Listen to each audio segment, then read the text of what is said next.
So let me get this out of the way first. I don't hate Kingdom Hearts.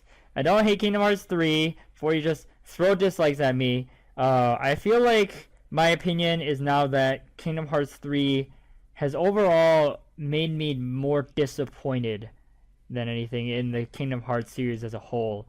But that's not as flashy of a title, so that's why we have what we have. So this isn't a review of Kingdom Hearts 3, but again, kind of just my feelings and just me ranting about how my opinions on the series as a whole have kind of changed with Kingdom Hearts 3.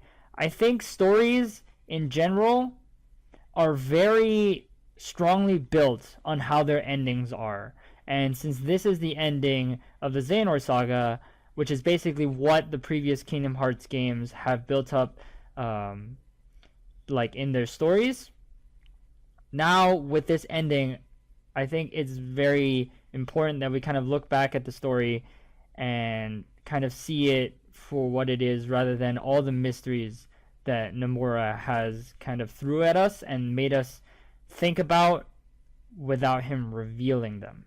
So, as you might know if you're a Kingdom Hearts fan, Nomura has a tendency to write mysteries and kind of open-ended endings and such in order to lead on to the next game, and he's very, very good at that. I mean, there's a lot of that in Kingdom Hearts 3 as well.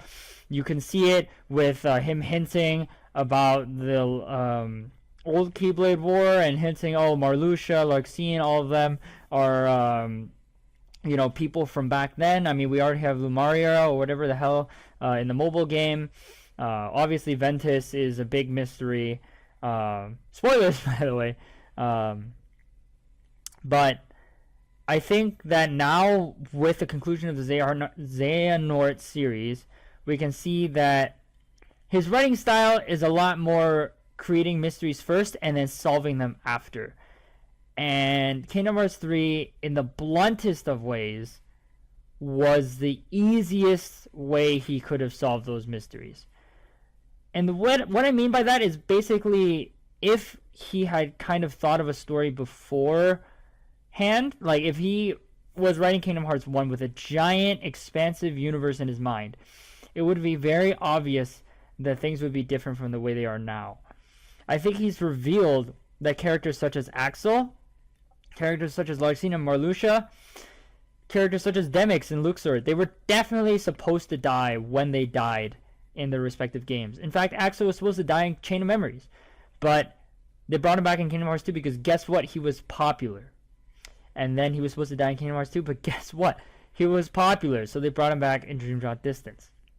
So I think the big problem with Kingdom Hearts 3 for me is the fact that he kind of solved his own mysteries by using fan service. So in order to elaborate on more what I mean, I kind of need to explain exactly what happens in the ending and break it down piece by piece. So if obviously if you haven't played the game, play it. It is, I don't know if I want to say it's a great game, but if you're invested in the series, you need to know how it ends. Like, that's just that.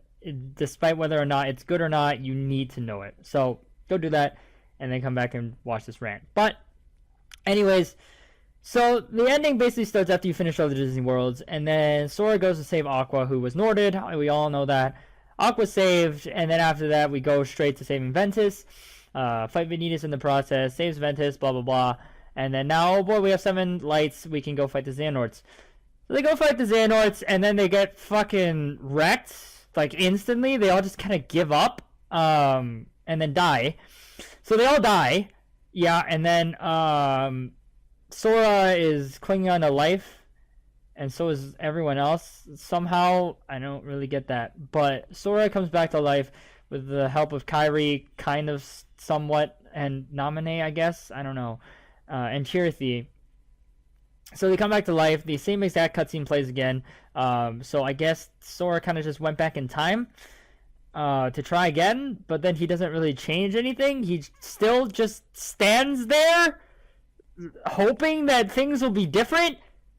And well, what do you know? They're different. Here's Lingering Will Ex Machina showing up to save the day. I mean, Nominate kind of hinted it, so it's kind of not a Deus Ex Machina, but it still kind of is.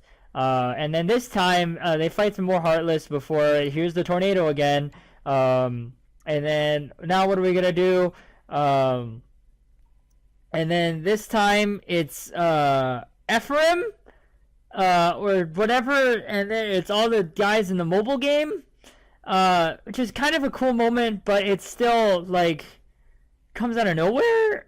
I mean, like, the analogy that they use with the chess game, where Xehanort's like, checkmate, and then Eric is like, cool, and he takes his king, he puts it in the back, and Xehanort's like, what the fuck are you doing? That's cheating.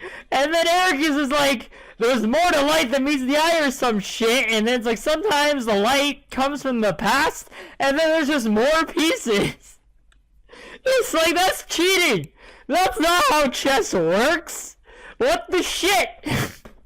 Anyways, so Sora literally just cheats, beats the horde of shit, but then that's not enough. So they are stuck again. Oh no, they're all gonna die again for like the third time in a row. And then, oh boy, here's Jensen Ex Machina. Fucking Jesus is the Heartless, makes a path, and then they all go. Donald and Goofy stay behind because they're going to have other people in Sora's party, so they don't want Donald and Goofy there. That's literally the only reason, because, yeah. So Sora and the gang go, and then that is where all the fan service starts. I mean, I guess you could say that Ephraim and Lingering Will, they were kind of fan service, but they're more, I mean, they were Deus Ex Machinas, more like, but this is where I feel like fan service really got to Nomura's head, and he was literally just looking at Tumblr and whatever, and was like, hey, this is what people want, this is what we'll give them. And so there's like 4 different fights that Sora can go participate in. The first one that I did was Luxord, Marluxia, and Larxene. This was honestly kind of the best one, in my opinion, because it was just Mickey and Sora duking out with the 3 of them. And then all 3 of them die, and then they say something kind of to redeem themselves, except for Larxene, who's still just a cunt. But Luxord's like, let's play a game sometime, whatever the hell that means. And Marluxia is like, I kind of remember what it's like to be human or something like that. I don't remember. But they each say something, and that in itself is kind of fan servicey, because it's like it's kind of forcing a conclusion onto these characters, which I don't like. It's not natural. They die and then they say a line that makes them seem human again, which really doesn't make sense to their characters of being assholes. And I feel like if they're going to be redeemed, they need to be redeemed in a way that makes sense, that shows that they are different people, rather than just, oh, I'm dying, and shit, life sucks, hey Sora, you're kind of a cool dude, see ya, and that's it. Like what they did with Ienzo made a lot more sense. What they did with Vexen made a lot less sense, but still better than these end quotes of just, oh man, I'm a good person. But that's not even the worst of it. So next they go on to, or Sora goes to help Riku. I guess technically if you played the game you could have gone to help Riku first, but anyways. So he goes to help Riku, and he is fighting Riku Replica and Ansem. I believe those are the only 2. Ansem yeets out of there because he's like, I need to be saved for the final boss. So you're just fighting the Riku Replica, or at this point I guess you're supposed to think that it's KH3 Riku before fighting Ansem, something like that, I don't know. But then you fight him, and then Riku Replica gets his moment. But again, the fact that Riku Replica kind of came back, it just doesn't make a whole lot of sense. Again, this is the same thing of Nomura making a character, realizing that people kind of like it, and then saying we'll bring it back, and then he kind of shoves it in says, oh yeah, actually his heart's been in the realm of darkness forever. So then he went into Riku's heart or some shit, and then now they're fighting Riku replica. So then his heart's like, hey, this is me. And then fucks him up, and then he's like, hey, give this replica to Naminé because I still like Naminé or whatever. So that is basically what happened in Chain of Memories already, except Nomura was like, we need to bring him back. So they basically used the same ending again, except making Riku Replica more of a good guy than in the previous game, where he basically just died thinking that he was protecting Naminé. And I mean, okay. It's just the same character again. Sure. So then after that, you go off, and this is where I feel like it gets really shitty. Sora goes to help Terra, or not Terra, goes to help Aqua Ven fight Terra, or Xehanort at this point, and Vanitas. And then on the other side is Axel and Kairi fighting a hooded figure and Sayax. But with Xehanort and Vanitas, you fight them. Vanitas kind of has his farewell speech about how he's pure darkness. Sora's like, what the shit? And they kind of sit there and explain why Vanitas looks like Sora. They didn't really fully explain that in Birth by Sleep. I think Nomura explained it in an interview, so they basically officially explained it in this scene. So I guess that's okay. I already explained why these kind of impromptu death quotes aren't really great, especially because he doesn't really justify himself. He's basically just like, I am pure darkness. And Ventus is literally like, okay. It's so dumb. So they basically explain that. I guess that one's fine. I can give that one a pass. But what I don't want to give a pass to is them saving Terra. So they fight Xehanort, and then for some reason Terra's heart is in the Ansem thing. For some reason, sure. So Sora uses his power of waking and then fucks up Xehanort, and then Terra gets his body back. Yay, that's great. And then Terra, Aqua, and Ven share a hug, and then that's it. That's the end of their that's the end of Birth by Sleep. After everything that happened in Birth by Sleep, after everything that happened in 0.2, after everything that happened in the Birth by Sleep secret ending, all that struggle, they're together again, and then they hug. That's about it. And then on the other side, you have Axel Kairi fighting, what was it? Oh my god, Hooded Figure and Sayax. So in this game, they decided to, out of the blue, introduce a new plot point that, oh boy, Lee and Iza, they were actually joining Ansem for some secret thing, because they want to find this girl. That's all they say. They want to find this girl. Was this girl Ava? Was this girl? We don't know. So that's another mystery that Nomura likes to fucking throw in without really thinking through what it means. Most likely. I mean, I don't know. Maybe Nomura actually has a plan for this one this time, but I personally think that it's going to be just as stupid as these. Anyways, they throw that in to make Sayax's and Axel's relationship more interesting, rather than just the betrayal of Axel to new friends. They could have kept it at that. I would have been fine, but they decided to add an extra plot point. Sure, whatever. So then when you beat Sayax, you get that moment between Axel and him. That's fine. But before you can beat Axel, you're fighting the hooded figure. Oh boy, the hooded figure Xion. Who would have thought? It was using the Keyblade. Wow, who would have? Anyways. So that's Xion. And then Axel's like, doesn't remember her. So Xemnas fucks up Axel. And then he yeets out of there because he's like, I'm going to be a final boss too. So it's just Axe. And then Axel's dying. And oh my god! It's Roxas Ex Machina! Shows up, fucking pulls down his hood like a goddamn badass. and then they kick the shit out of Sayax, and then the three of them hug, and then that's it.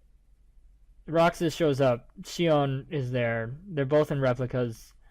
They reveal to Xemnas that Vexen's a fucking dirty sneak, and then that's it.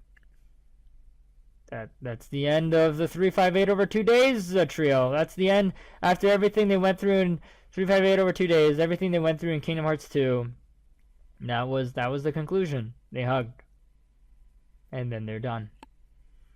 So finally, after all this bullshit, Sora and the gang go up to fight the final group of Xehanorts, which is Ansem, Xemnas, and young Xehanort. They all have their own piece, which is all equally dumb. Xemnas is like, I feel lonely, which makes absolutely goddamn no sense, because he is literally Xehanort's nobody. So he should be, he should have the same goals as Xehanort, pretty much. But he, for some reason, I guess that's supposed to show that he grew his own heart, but it's just the line delivery, the writing in general, it's not great. But again, I've said these liners are really bad. Ansem as well fucking shares a moment with Riku. For some reason, I feel like this is like Stockholm Syndrome. Like, Riku's like, I'm gonna miss you, even though you literally kept me captive and you were a fucking asshole. And I don't know, these trying to redeem the bad guys makes no sense. Young Xehanort's the only one that's okay, because he's like, it's time for me to go back to my time and live my life, and then I'll see you again when I'm old. Peace!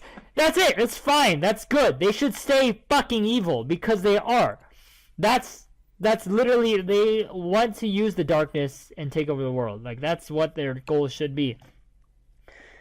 Get more into that kind of later, but after that, also, I don't know if I remember saying this, but Xemnas also kidnapped Kairi earlier. So then Xehanort now has Kairi, and then Sora's like, I'm not gonna fucking fight you, and then Xehanort's like, yeah you are, bitch, and then kills Kairi. So Sora's like, no, and then fights Xehanort. So then, like, they hit their swords once, and then Xehanort's like, haha, I have the Keyblade now. And then Sora's sad because Kairi's dead, and then now everyone's like, get up, Sora. So then they all do the thing, and then they fuck up Xehanort, and they close Kingdom Hearts. But, just kidding, Sora has to go kill Xehanort once and for all, so they go do that. You fight Xehanort, which is a pretty good battle, by the way. Despite the fact it was pretty easy, it was like a really good fight.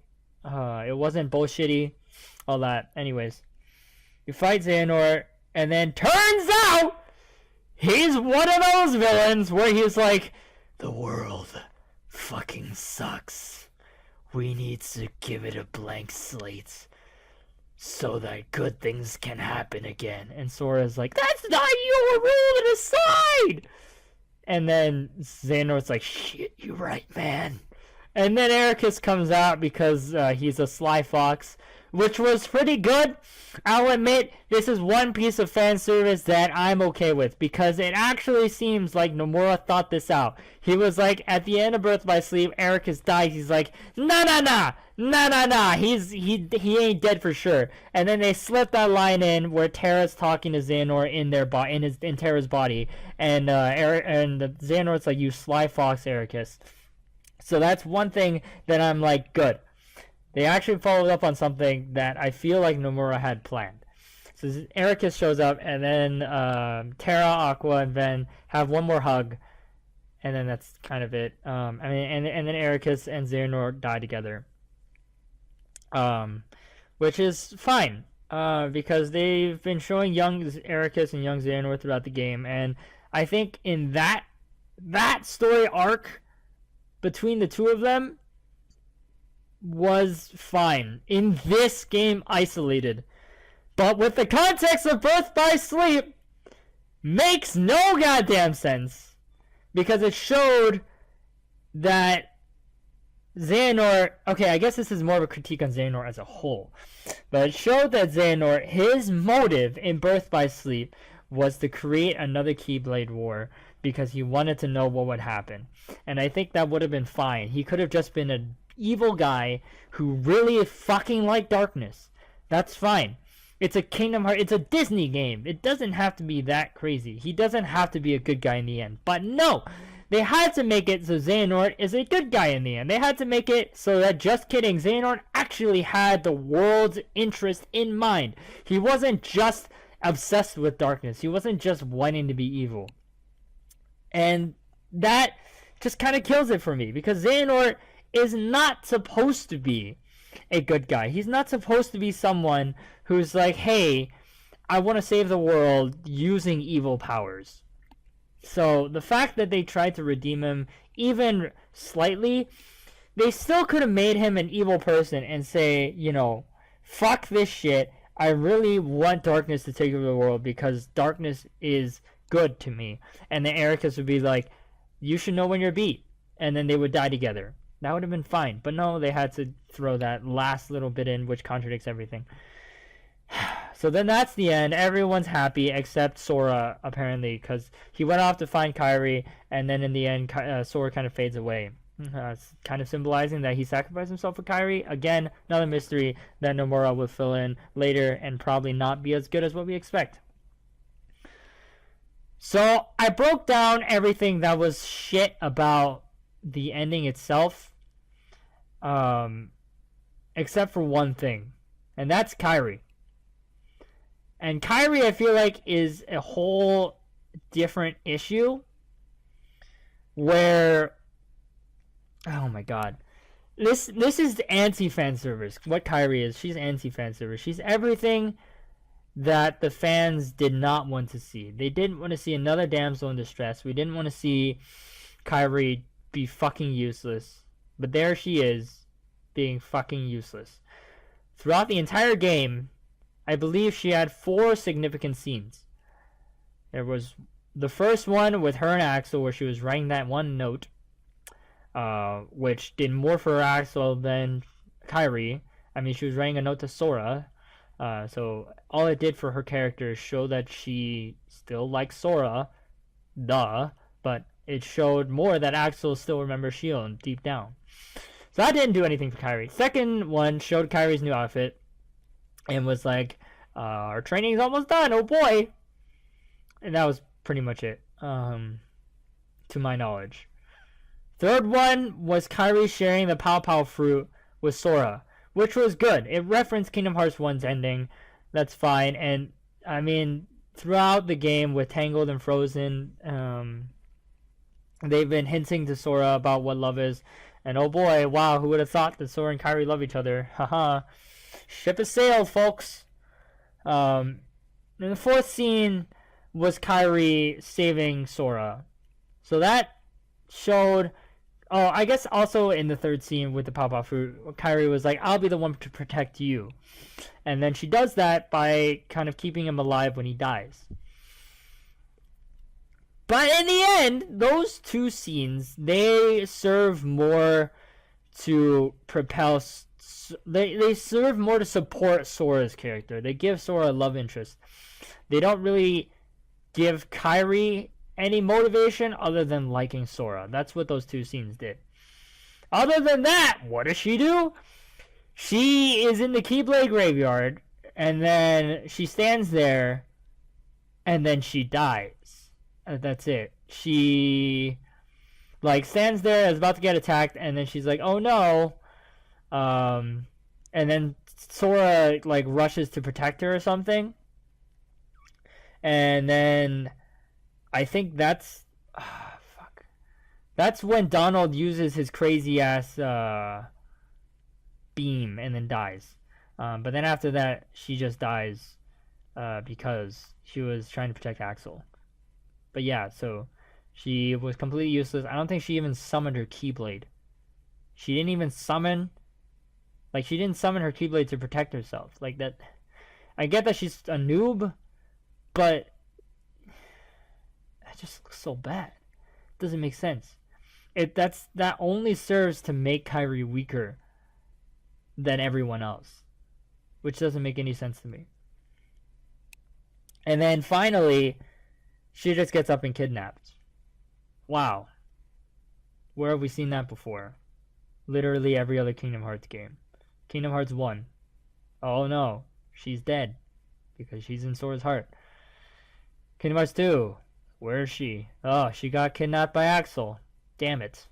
Kingdom Hearts 3. Fuck. She got kidnapped by Xemnas in the end. So in the end, she's still just a damsel of distress. And then fucking dies. And then what do? They continue the story. And then afterwards, Sora's like, nah, I gotta find Kairi. That's probably the biggest fault I feel of them all. In all of these problems that I have, there's a unique pattern. And that is that Nomura will write these conclusions and then kind of forget about them. Like that's all that people care about, right? All people want is to see Roxas, Xion, and Axel in the same room again. That's all you need to do. We're done. All people want to do is to see Terra, Aqua, and Ven in the same room again. There, we're done. All people want to do is see Sora and Kairi share a pawpaw fruit. And we're done. All we want to do is to create an edgy scenario where Sora will get sad. So then Sora is sad about Kairi dying. So we're done. We don't really need to address that anymore because it's final boss time. And the inherent issue with that is that it creates a sensation of just flatness. Like, the ending is here, and there's no nuance to it. And that is what I feel is wrong with Kingdom Hearts as a whole. Because if we think about everything that built up to Kingdom Hearts 3, if you take it as one large story, everything that was building up, every supposed death, all just led up to them getting back together and then everything's fine. There's no, dip into despair and then rise up and then, something happens, something emotional. The impact isn't there. It's just they exist together again, and that's it. It might have to do with the pacing of the ending. There were realistically 3 times where I was emotionally moved by this ending. The first one is when they save Aqua finally, and she realizes she's in the world of light. And like a single tear flows down her face, and then they tell her that she's home. And then that's kind of it. That's the entire scene. That's all that matters. After that, Aqua goes to save Ven, and then her character does nothing after that. They don't really dwell on that emotional impact. It only exists for those 5-10 seconds, and then we move on. The next one, I shat on this during the during my breakdown of the ending, but it was when Roxas finally showed up, because holy fuck was it badass. The music was amazing. Fucking hell, his one-liner, oh my god, that was awesome. And then it's build up. Oh my god, they're all turning their heads. Hoods off! Boom! Music swells! Oh my god! It's our boy! Roxas! And then that's it. They hug. Roxas, I don't think, does anything significant after that. I don't even know if he has lines after that. So, yeah, that's it. And the third one, I kind of shit on this during my breakdown of the ending, but the third one is during the first Deus Ex Machina, where they're all trying again after coming back to life.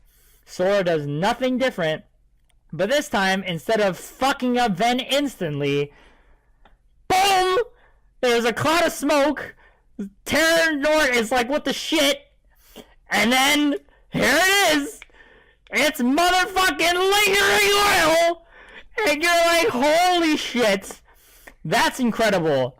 And then he goes off and does all the lingering will moves that you know from Kingdom Hearts 2 Final Mix. and you're like, oh my god, this is so badass, and then you never see Lingering Will again. And that's basically the only bit of action in these cutscenes as well. Yeah, that's the only time. Those are the only times that there are hype moments in the ending, and then it peters off, and then you move on to the next plot point. So it might have to do with the pacing, but I honestly feel like this is just a big problem with Kingdom Hearts as a whole, and maybe Nomura's writing style as a whole. If he's going to create these long, dragged-out plot points, and then conclude them by just giving the fans basically what they want, I don't think that makes a good story. And I think a lot of people are in agreement that the ending is rushed and all that. But I think just looking at the plot as a whole, it's not just convoluted. It's not just difficult to remember everything and all that. But it's fundamentally flawed in how Nomura builds up things without knowing how they'll end. And then when he does create endings, all he does is falls flat on his face.